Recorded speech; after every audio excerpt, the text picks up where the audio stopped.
Good morning बच्चे, कैसे हैं आप लोग? चलिए बढ़िया बढ़िया रहना चाहिए, तब तो पढ़ाई में मन लगेगा। तो हम लोग इस चैप्टर के बारे में पहले पढ़ा चुके हैं, तो आज क्वेश्चन आंसर इसका कराएंगे। देखिए, process variable of gas metal arc welding objective question, इसके बारे में हम लोग पढ़े हुए हैं। आज क्वेश्चन आंसर इसका बताया जाएगा। क्वेश्चन नंबर यहाँ एक है, देख लीजिए।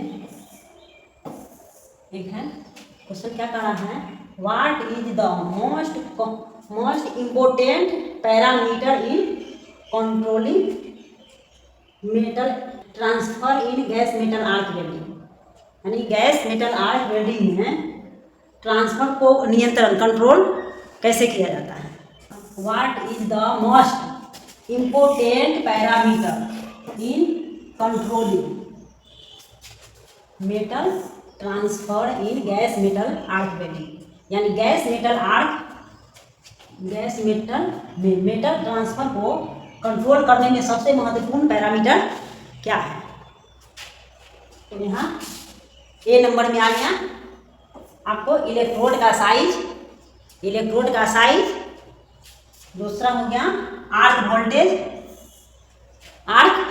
Voltage, travel speed. सी में आ गया, सी नंबर में ट्रेवल स्पीड। अब डी को देखना है। डी में शील्डिंग गैस, क्या है? Shielding gas. तो यह देखना है इसमें से कौन सा इसका महत्वपूर्ण पैरामीटर है।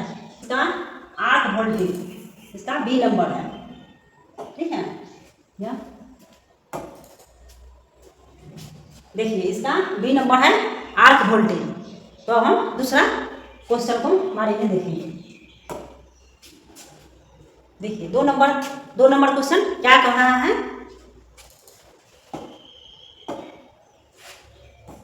What does the welding current depend on in gas metal arc welding. Gas metal arc welding current किस पर निर्भर करता है? Gas metal arc welding current जो है किस पर निर्भर करता है? तो देखिए, इलेक्ट्रोड के साइज पर ए नंबर हो गया इलेक्ट्रोड के साइज पर, बी नंबर हो गया शील्डिंग गैस पर, सी नंबर हो गया रेट ऑफ वायर फीट पर, और डी नंबर हो गया इलेक्ट्रोड पोजीशन। तो इसमें से बताइए इसका सही आंसर कौन सा है? बताइए, बोलिए। सी नंबर तो इसका करेक्ट आंसर है, ठीक है। रेट ऑफ वायर फीट पर, ठीक है। तो आपने सही आंसर दिए। Clear? What effect does a low stick out distance have on welding? यानी कम स्टिक आउट दूरी का वेल्डिंग पर क्या प्रभाव पड़ेगा? कम डिस्टेंस रहेगा स्टिक आउट के, तो वेल्डिंग का क्या प्रभाव पड़ेगा? इसका यही क्वेश्चन है। देखिए, यहाँ 4 ऑप्शन है, 4 है। तो 4 में एक खड़ा है, एक का हो गया हायर पेनिट्रेशन, बी में आ गया more spatter and possible gas flow, more heat and less penetration. यानी मोर हीट और लेस पेनिट्रेशन। डी जो है लार्जर वेल्ड बीड, यानी वेल्ड बीड ज़्यादा बड़ा होगा। तो इसका सही आंसर कौन सा है? कुछ बताइए, आप लोग क्लास किए हैं। More spatter and possible gas flow interruption. तो इसका सही आंसर जो है वह बी आएगा। क्लियर? तो हम लोग नेक्स्ट क्वेश्चन देखिए। देखिए, इसका बी आंसर है more spatter and possible gas flow. 3 question कर चुके हैं। एक चौथा क्वेश्चन है।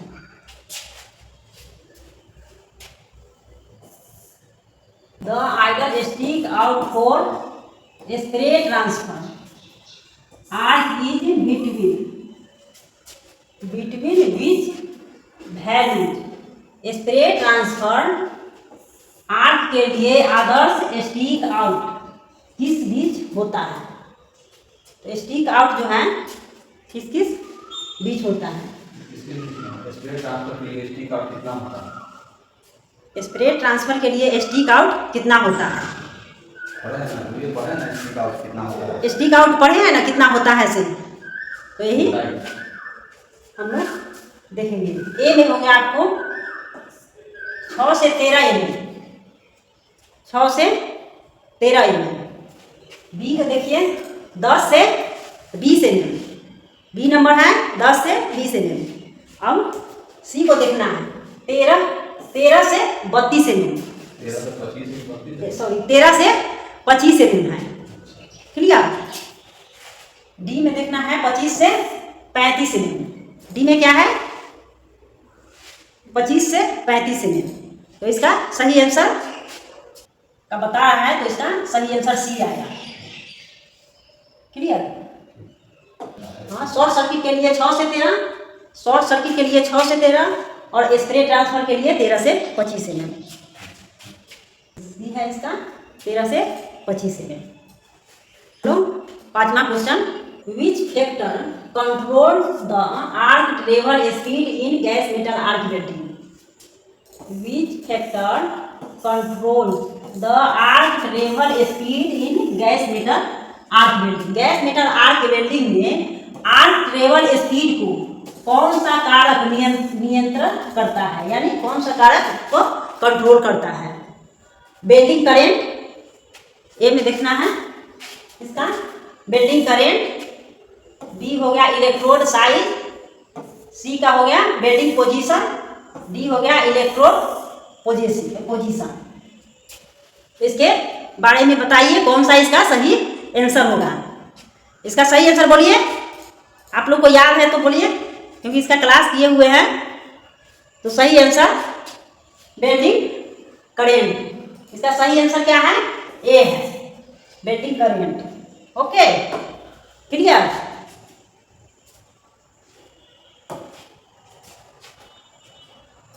वेल्डिंग करेंट इसका सही आंसर है। देखिए 6ठा क्वेश्चन, 5 क्वेश्चन हम कर चुके हैं, जिसमें से लगभग बच्चे लोग सही आंसर ही दिए हैं। लगता है बच्चे लोग भी बड़ी मेहनत कर रहे हैं। ओके, तो 6ठा क्वेश्चन के बारे में हम लोग जानेंगे। How does a high travel speed effect the weld Beed? माने उच्च ट्रेवल स्पीड वेल्ड बीड को कैसे प्रभावित करता है, ये देखना है। इसे हाई ट्रेवल स्पीड रहेगा तो वह वेल्ड बीड को कैसे प्रभावित करता है। क्लियर। तो देखिए ए में क्या, ए में है इसका Beed becomes wider and slow. Beed जो है Beed becomes narrow and less penetration, Beed becomes a narrow and less penetration occurs. More penetration occurs. The arc becomes unstable. इसका सही आंसर क्या? इसका सही आंसर बी आएगा। Bead becomes narrow and less penetration occurs. होगा। इसमें क्या है, पेनिट्रेशन एक समान नहीं होगा, पतला बीड बनेगा। जब ज़्यादा स्पीड है तो स्वाभाविक है कि वह बेल्ट जो है एक समान नहीं बनेगा, पेनिट्रेशन नहीं रहेगा। पेनिट्रेशन मीन्स दोनों मेटल एक समान नहीं पिघलेगा, तो पेनिट्रेशन होएगा नहीं। और जब इसका स्पीड कम हो जाएगा तो क्या होगा, स्पीड कम हो जाएगा तो बेल्ट जो है बेल्ट चौड़ा हो जाएगा। हाँ, बीड जो है चौड़ा होगा, उस सैलो हो जाएगा और उस पर वेल्ड मेटल जो है ज़्यादा डिपॉजिट हो जाएगा।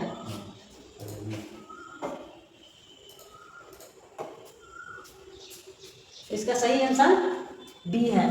Beed become narrow and less penetration because मैंने पेनिट्रेशन कम होगा। क्लियर।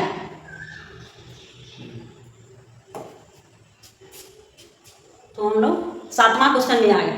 6 क्वेश्चन कर लिए हैं। 6 क्वेश्चन में आप लोग बहुत अच्छे आंसर दिए हैं। तो 7वां क्वेश्चन में what is the recommended speak out for short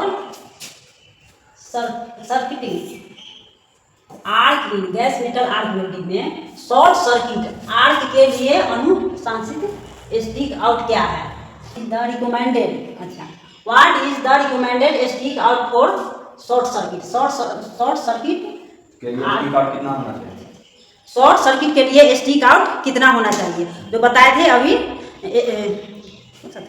एक हो गया शॉर्ट सर्किट। स्प्रे ट्रांसफर में कितना था? तो 13 से 25 में।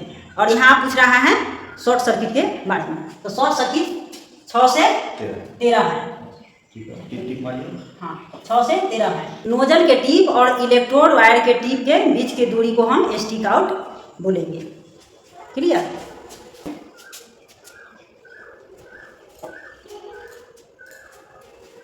आठवां क्वेश्चन है, इसको हमको देख रहे हैं। 8वां क्वेश्चन है, क्या कर रहा है? What happens if the arc voltage is too high in gas metal arc welding? यदि gas metal arc welding voltage बहुत ऊंच हो तो क्या होगा? अच्छा, वोल्टेज अधिक हो जाएगा तो क्या होगा? तो इसके बारे में है। ए में हो गया the weld becomes shallow, shallow हो जाएगा। The weld did become wider, more penetration approach, spatter increasing. इसका सही आंसर अधिक वोल्टेज रहेगा, हाई वोल्टेज रहेगा तो स्पेटर अधिक होगा। इसका सही आंसर बी है। क्लियर। यानी बेड फीट चौड़ा हो जाना। बेड फीट बिकम 9 क्वेश्चन है। हम लोग 8 क्वेश्चन बना चुके हैं। 9वां में क्या बोल रहा है? What is the effect of a longer stick out distance one the heat generate during welding? Welding के दौरान एक लंबी स्टिक आउट दूरी का गर्मी पर क्या प्रभाव पड़ता है? एक लंबा दूरी रहेगा स्टिक आउट तो उसका हीट का क्या प्रभाव पड़ेगा? जनरेटेड हीट जो है कम होगा ज़्यादा दूरी कर देने पर। मोर हीट इज जनरेटेड, क्या हीट ज़्यादा उत्पन्न होगा, जनरेट होगा। सी में हो गया no change in heat generated, क्या चेंजिंग उसमें नहीं आएगा। Heat distribution become uneven, stick out ज़्यादा रहेगा तो हीट कम उत्पन्न होगा। इसका सही आंसर ये आ जाएगा, less heat is generated. Stick out कम रहेगा तो हीट ज़्यादा होगा।